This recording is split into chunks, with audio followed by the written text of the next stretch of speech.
You're listening to Permission To, the podcast where we dive into the science and soul of owning your worthiness as a perfectly imperfect human being. I'm your host, Sam Ju, psychotherapist, positive psychology coach, mama to a beautiful 5-year-old Amelie, and passionate advocate for living an inspired life. My aim is to show you that you have full permission to own your worthiness so that you can embrace your true nature and begin walking boldly toward your dreams. Let's dive in. Julie Parker is the founder of the Beautiful You Coaching Academy, where she passionately trains and supports heart-centered people to become life coaches. The editor-in-chief of Inspired Coach magazine, a published author, and an in-demand speaker, Julie has inspired thousands of people on stages all over the world and is the recipient of numerous leadership and women's business awards. Julie is also the co-founder of Priestess Temple School and host of the top-ranking Priestess Podcast, a modern-day priestess with a focus on her Celtic, Balkan, Iberian, and Greek lineage. Julie is committed to contributing to a world where qualities of intuition, presence, social justice, and service are honoured. Julie lives in Melbourne with her husband, stepdaughter, and 2 much-loved adopted cats. So tell me, Julie, what does it look like to create a heart-centered life? Well, Samantha, I think the first thing is actually knowing what heart-centered means to you, or means to anybody in particular, because there is a lot of nuance and colour here, and it's different for everybody.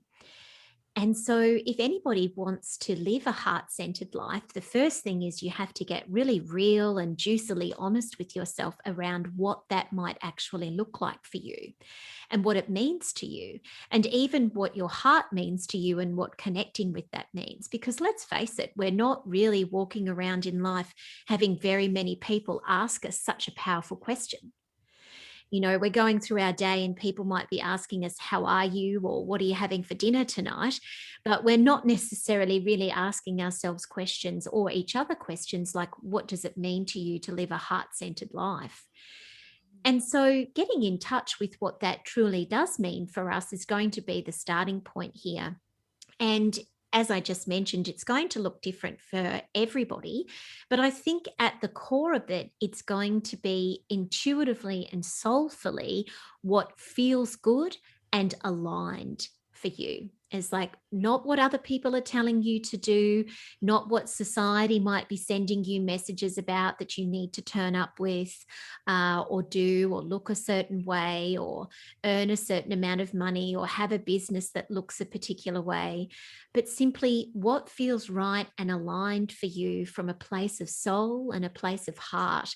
And if you tap into that side of yourself and that part of yourself, then you're going to create a life for yourself that has real depth and meaning. And I think that's where it all begins. I love that. It makes me think of a thing that I talk a lot about with my community is, you know, focusing on joy first, which I guess for me is a bit of a clue to, you know, following my heart. It's like where I feel the joy is where my heart center lies. So perfect. Would you say that that's similar to when people talk about following your intuition then, or is it a little bit different to that?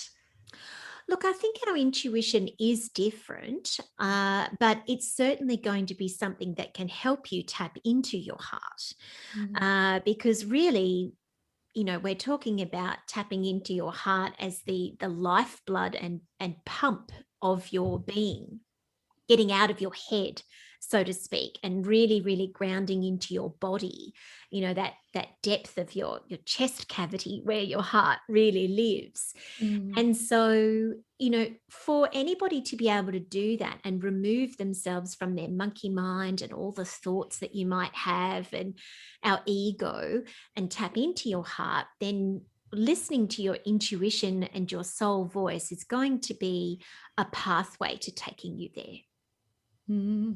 Yeah, that's really powerful. And I was just thinking, I'm not sure about you, Julie, but for me, I think in some ways I was probably more heart-centered when I was younger. And then I almost lost my, it just came really naturally to me. Like I can think of a time when I was a teenager and I was really good at maths and economics, and everyone was kind of pushing me to go into business, but my heart just told me that I wanted to make a difference in people's lives, which is why I decided to study social work instead. And so it was almost like, I think as a teenager, I found it a bit easier to be heart-centered and to really listen to my heart, whereas as an adult, I almost kind of unlearnt some of that. Oh, Samantha, what you are saying here is so very, very common. As children, we are naturally curious. We play more. We are less concerned about the opinions and thoughts and judgments of others. And we are this whole perfect, creative, wild, free little being. And then we grow up. And we start to take on wider societal messages. We may have experiences at school and at work. We start tapping into the lives and thoughts and opinions of other people more. And this is all a part of being connected to each other, but also it can fill our thoughts and our minds and our psyche with things that are not necessarily good for us. And then before we know it, we're labeling ourselves, we're holding ourselves back, we're comparing ourselves to others, and suddenly we lose that sense of curiosity and play and connection with who we are, because we've taken on board all of these other messages around us trying to tell us who we are and who we should be. And so one of the greatest things that we can do as adults is try to return to that curiosity, try to return to that joy and that playfulness, and really tapping into that heart and center of who we are, which has got nothing to do with what anybody else is or what society may tell us we are.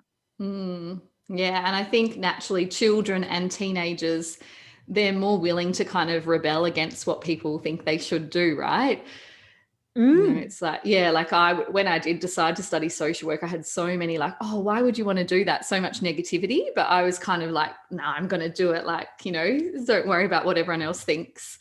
Because I think teenagers in particular, you can have that kind of real rebellious, like standing strong kind of stance. But then you're right, we lose that kind of inner child, that curiosity, that playfulness as we grow older.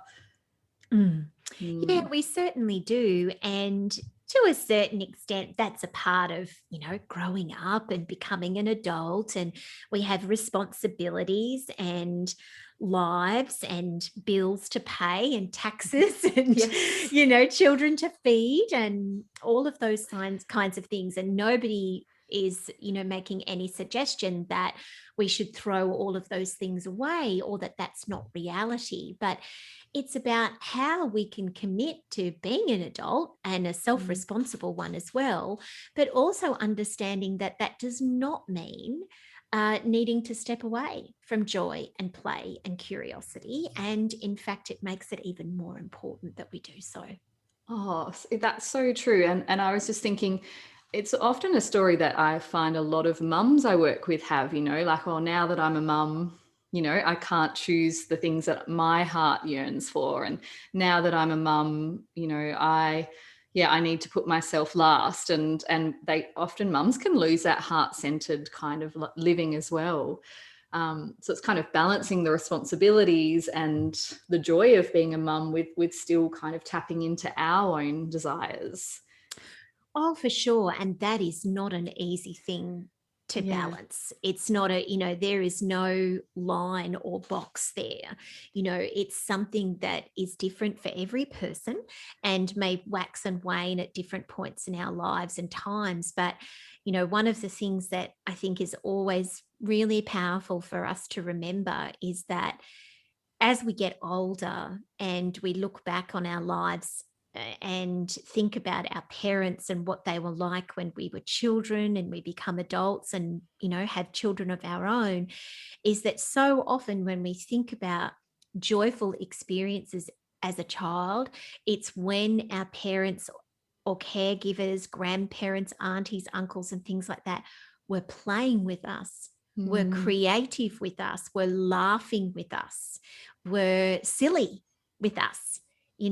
is like those are so often the times, seemingly innocuous in many ways, that spark something in a child's memory, and you carry that with you into adulthood. And so when we commit to finding joy and being creative and playful with ourselves as an adult, that absolutely has an impact on any children in our life. Yeah, that is so true. I find my daughter, the things that she always wants to do again and again and again are like just so silly and joyful and fun, but she just remembers them and wants to do them over and over again. So yeah, it's powerful. Yep. Yeah. And so how does one create heart-centered goals? Like where does one start to in creating those goals? Well, to me, Samantha, it's all about how you want to feel. Because, we're surrounded by different types of, smart goals and efficient goals and go get 'em goals and hustle goals, Yes. and, all of that sort of stuff. And there is nothing necessarily wrong with setting goals in that way or trying to attain things we want to do in our life in that way. But to me, if you want to really live a heart-centered life and you want to set heart-centered goals that will help you do that, the first and foremost thing that you will tap into is how you want to feel when you achieve something. So let me give you an example. There are a lot of people that set weight loss goals for themselves. And they might even, for example, not necessarily directly set a weight loss goal, but they might try and steer away from that by saying, oh, it's a health goal, right? I'm setting a health goal here. I'm setting a wellness goal or a nutrition goal. But for some people, it's a weight loss goal, and they will set a goal that says something like, lose 10 kilos or, be a size 8.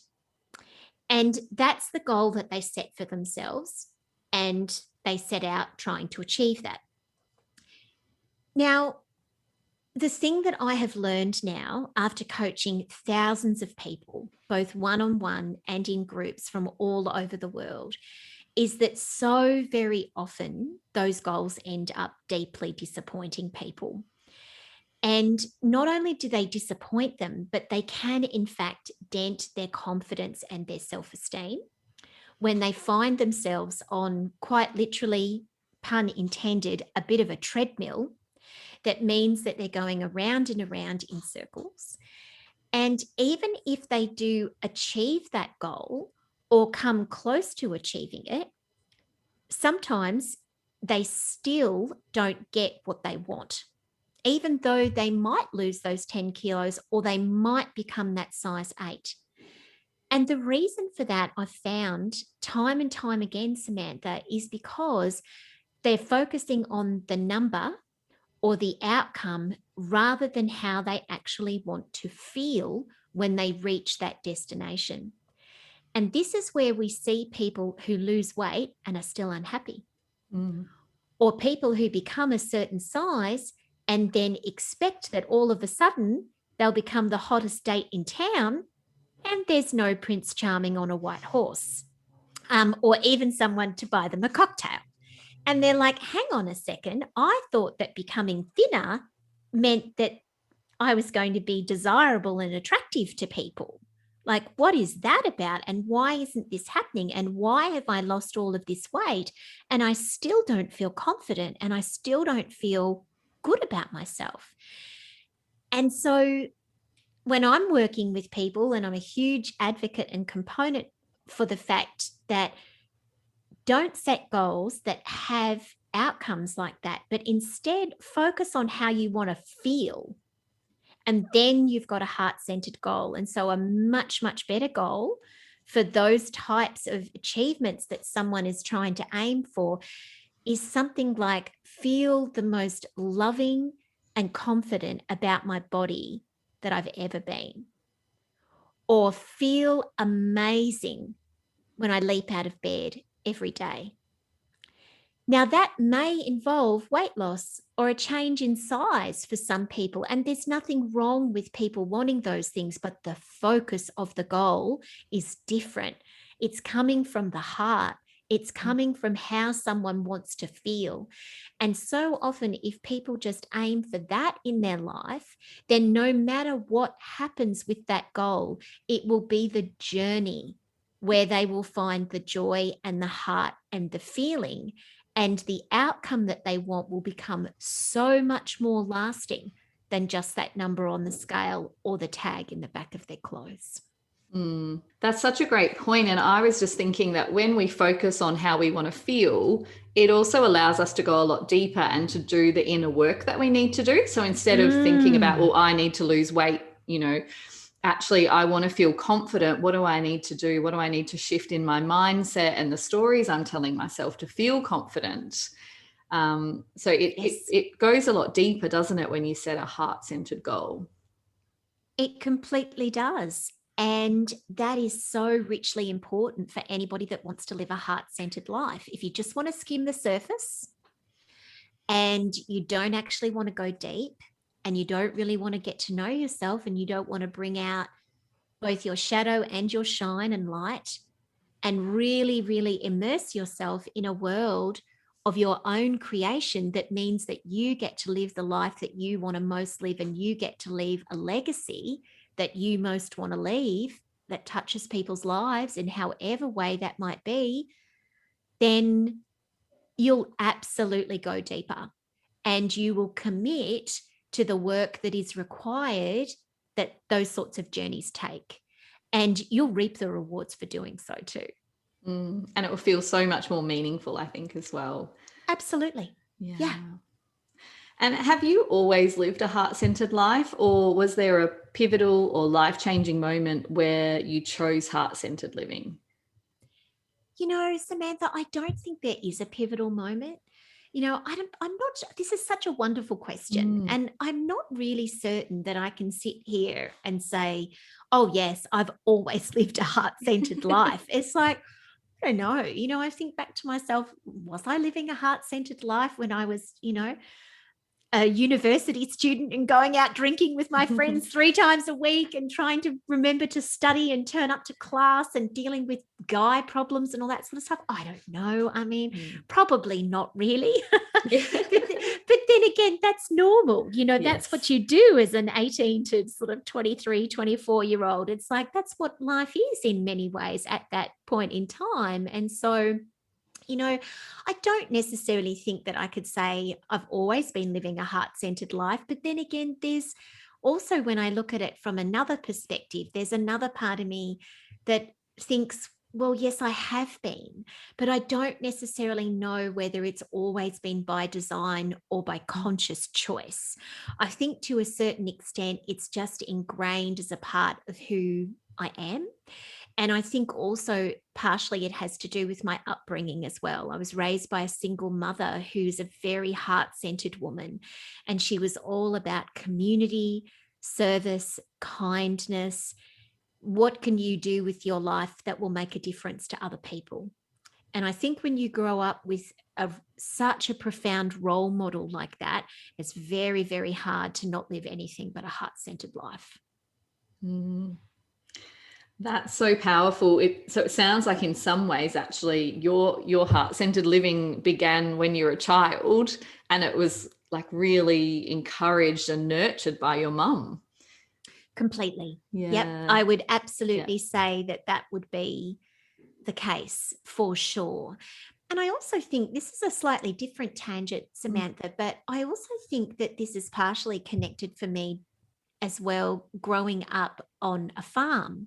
I was very much a farm and nature girl, and while I don't live on a farm anymore, I am deeply connected to cyclical nature-based living, around the seasons, my menstrual cycle, seasons of life, all of those things. And I think it's very hard to live in that way and be influenced by Mother Earth and the moon and, all of those kinds of things, and not also be connected to your heart, because it's an embodiment.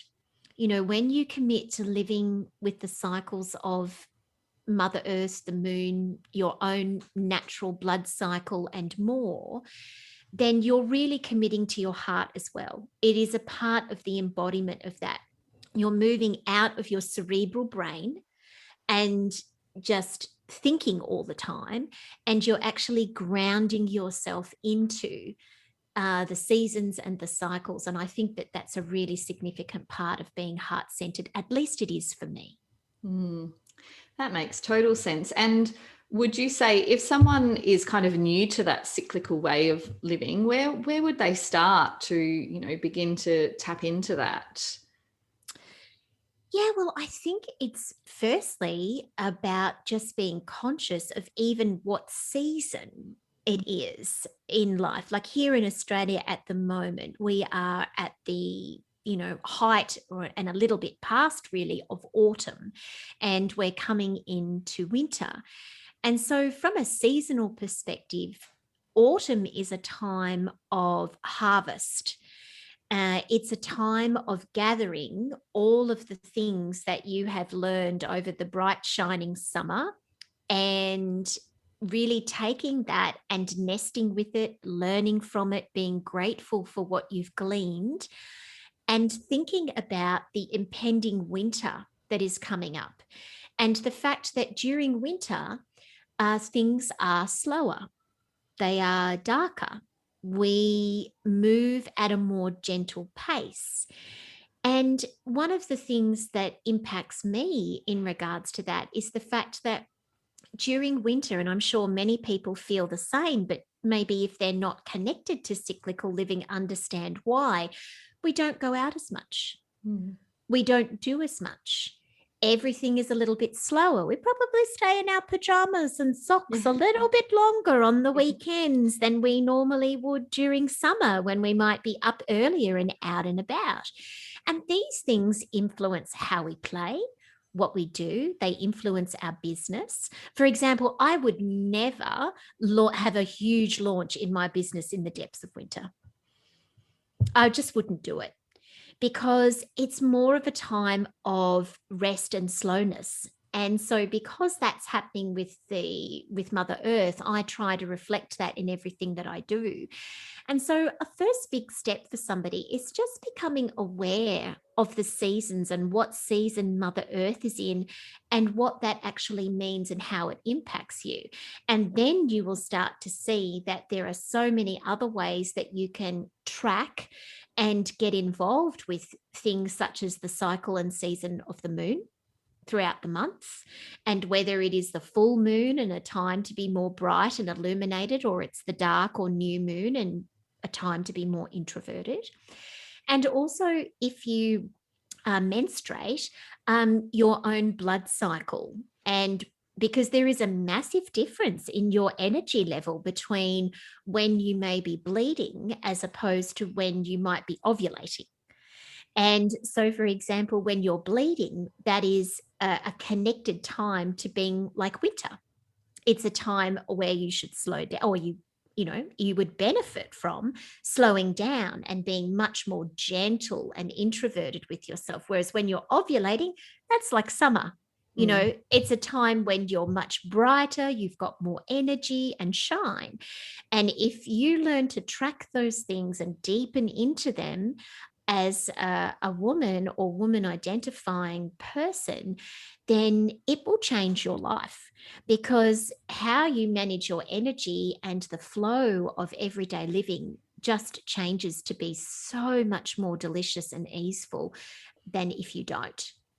I love that. And something I talk a lot with my community about, especially for women who are small business owners, is, we're the boss of our lives and our businesses now. And so it's so important to honor our cycles and to listen to our energy and to be a little bit flexible with our business. I think it's a lot harder to do that when you're an employee. Sometimes it's a bit more challenging to honor those seasons, because you might still have to show up at work even though you feel like you need the rest. Absolutely. Yeah. So it's something. It is harder. Yeah. But I think especially for women in business, there's a real opportunity there, isn't there, to honor the seasons. And I loved what you were saying about that you would never do a launch in winter as well. Really made me think about how I plan plan my life and my business. And there's something about what you were saying that made me think about, a process every season of reflecting backwards on where you've been and what you've gained and what you've learned, and then also reflecting forwards and preparing. And I love that kind of reflective process as well. Oh, it's very, very powerful. Yeah. Incredibly powerful, and just can be life-changing and business changing. So often we're just in the motion, aren't we? We're just doing things, we're focused on things that of course we want to have positive outcomes for us, but so often I just think we don't take enough time to slow down and reflect and really, really tap into, well, what's working for us and what's not. Yeah. And I imagine heart-centered living could include journaling as well. Oh, completely. Absolutely. It, of course, depends upon the person. There are whatever it is that helps you to tap into your heart and feelings and bring them to the forefront will work. For some people, that may be journaling. For others, it might be meditation. For others, it might be dancing, running in nature. It could be many, many different things. And part of the joy for somebody that is trying to find these things for themselves is literally trying to find them and adventuring with that around what works and what doesn't. Yes, it's so powerful, that curiosity and that exploration. And so what does it mean to you to own your wholeness? Well, Samantha, if you'd have asked me this question 10 years ago, I think it's very likely that I would have given you a different answer to what I would now. To me, when I think about owning my wholeness, I immediately think about all the parts of myself that I don't really like and that I don't love as much. The stuff that is in, as they say, the shadows. It's where I might feel small or not as good as somebody else, or that I have, friction and tension within me where I think I should be better. And maybe I can be better, but also sometimes that I might be being hard on myself. And even the parts of myself where I know that I'm not doing as great as I could and that I could be a better human being.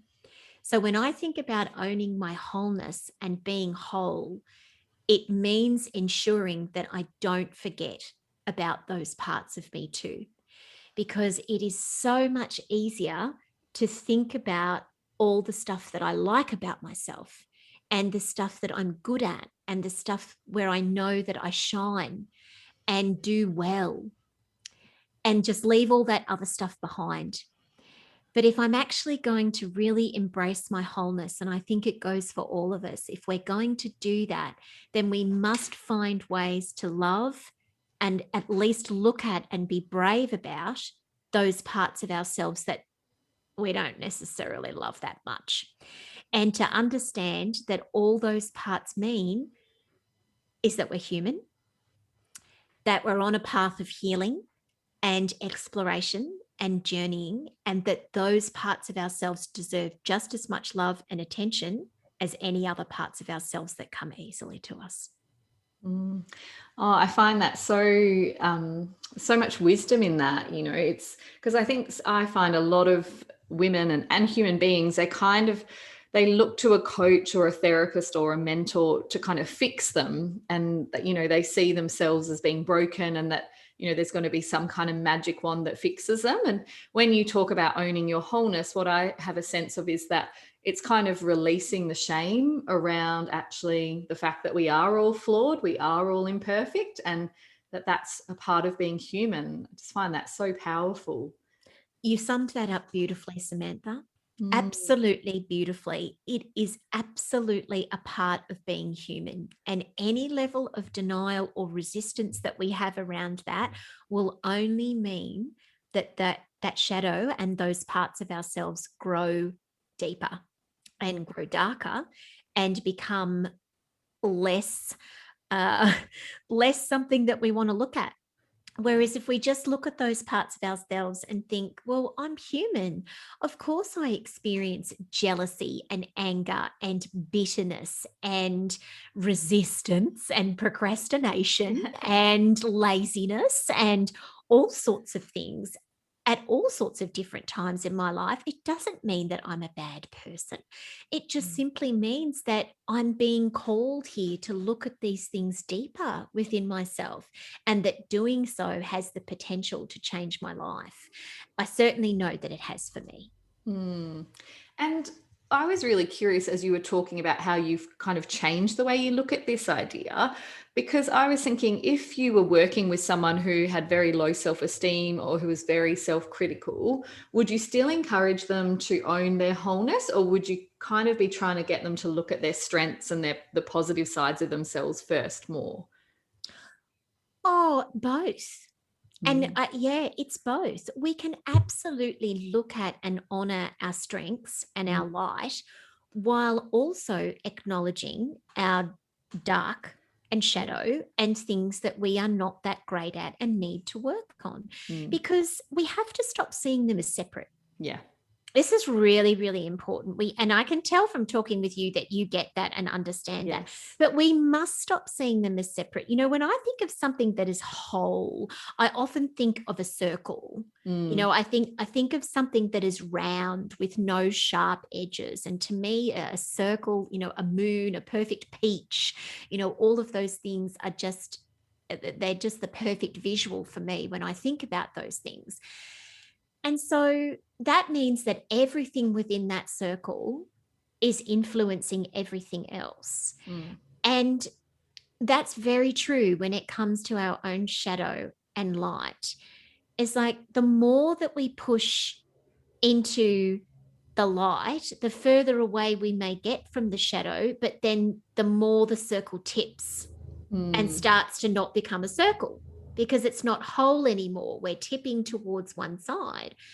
Whereas trying to get, you know, a balance of looking at both, honoring our light and shine and working on our shadow and where we're not so strong, is just so deeply powerful, because they both influence each other. A classic example of this, Samantha, is people pleasing. Like, this was a real shadow thing for me for a very, very long time. And it's all connected with that good girl myth and trying to get everybody to like you and thinking that that's even possible, and perfectionism and all of those sorts of things. And it was not until I actually really, really started to properly look at that for myself as a significant part of my shadow that I actually realized how much it was dulling my light in so many other areas of my life. And that no matter how much I might have wanted to tap into all of the things that I was great at, it still wasn't going to make that much of a difference if I didn't actually look at that part of myself. And when I did, and I started to release so many things in those areas of my life and really work on that shadow side of myself, it changed positively so many things that I was already doing well at, but could then even do better at. And a wonderful example of that even further is around boundaries. As soon as I really worked on my people pleasing, as a result of that, I was able to set much firmer boundaries with myself and with other people, because I was no longer concerned about what other people would think of me as a result of doing so. And lo and behold, the quality of relationships that I have in my life and the people I attract in my life just skyrocketed. Absolutely shifted for the better. Yeah, because I think what I talk to my community a lot about is that often we have an idea that something is a problem and we try to address that problem, but when you talk about owning your wholeness, you're really talking about addressing what's underneath. So you can say, oh, I want my coach to teach me boundaries, but really what's underneath that is the people pleasing. And so the way you talk about wholeness, I have a sense that it's really, addressing you as a whole person and looking much deeper than just kind of the surface level behaviors that you want to change. Absolutely. That's it. And so this once again circles back to what we were talking about earlier, and that is that commitment to go deeper. Yeah, exactly.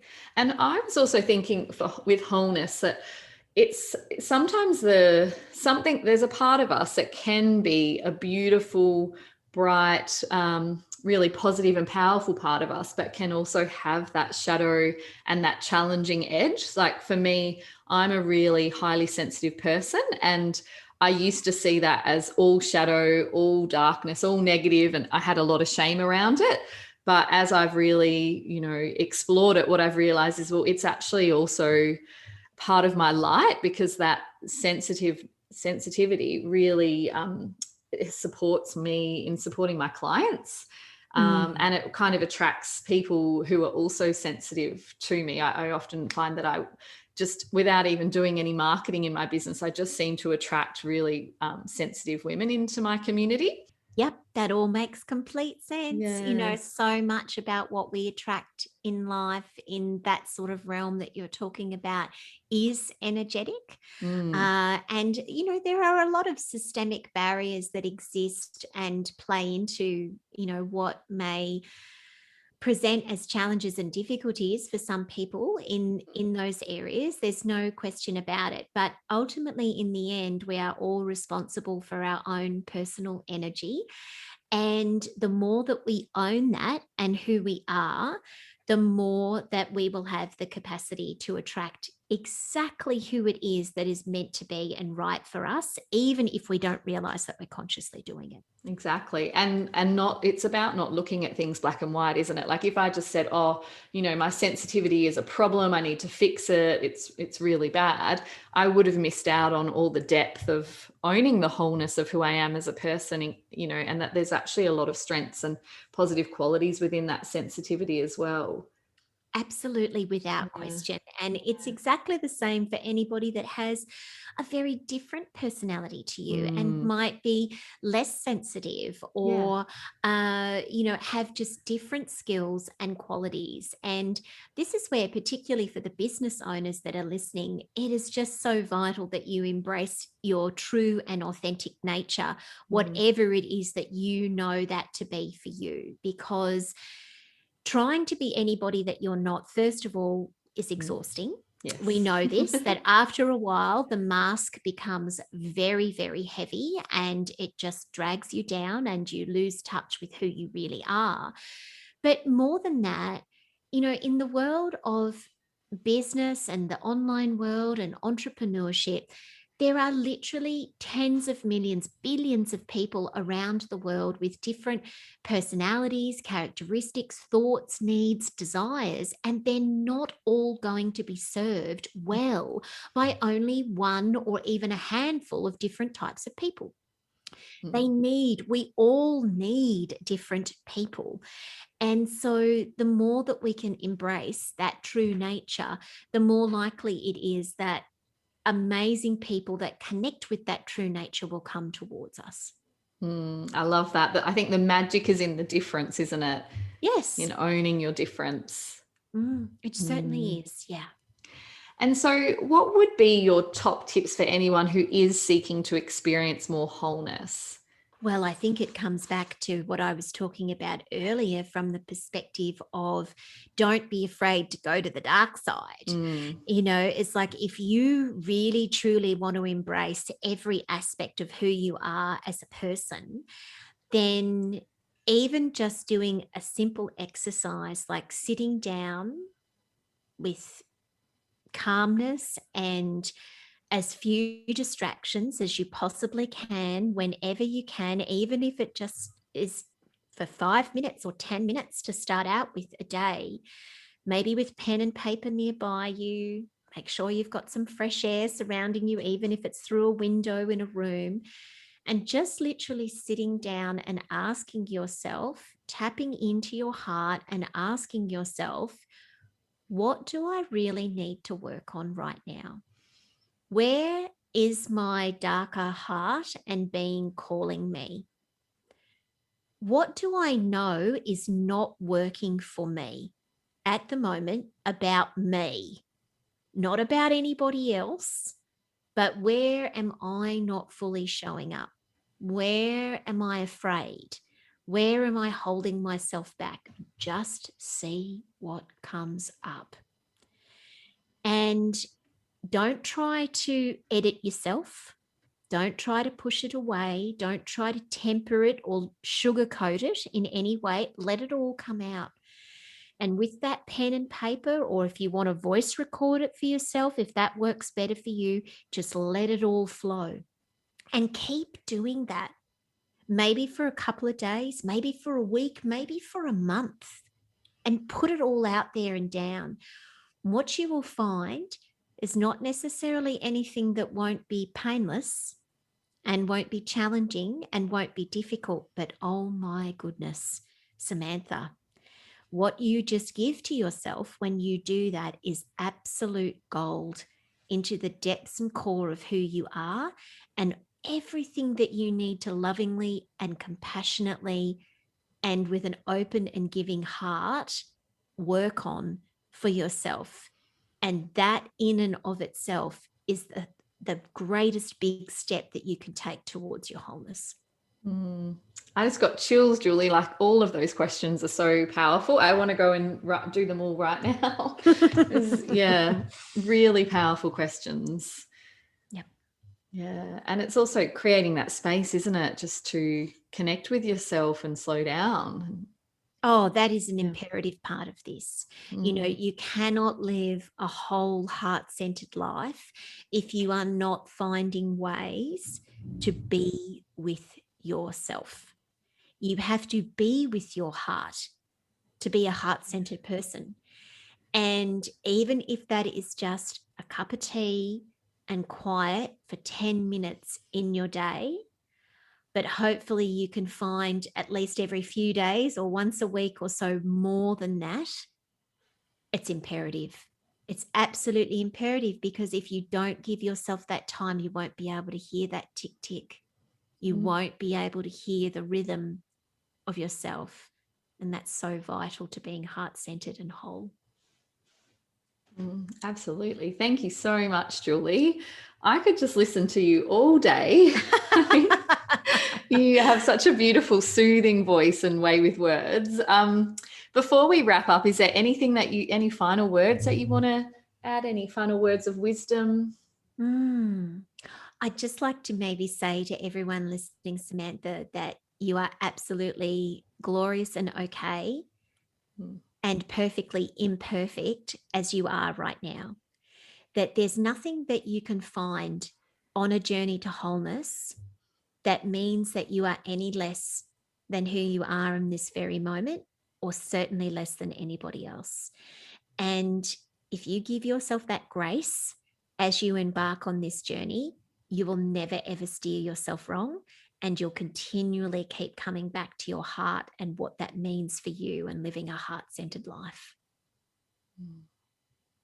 Thank you so much, Julie. It's a pleasure. Oh, I love chatting with you. I think that again, we could just play that over and over again, and it would be a beautiful affirmation in the morning to just listen to. Please feel free, everybody. Yeah. Thank you.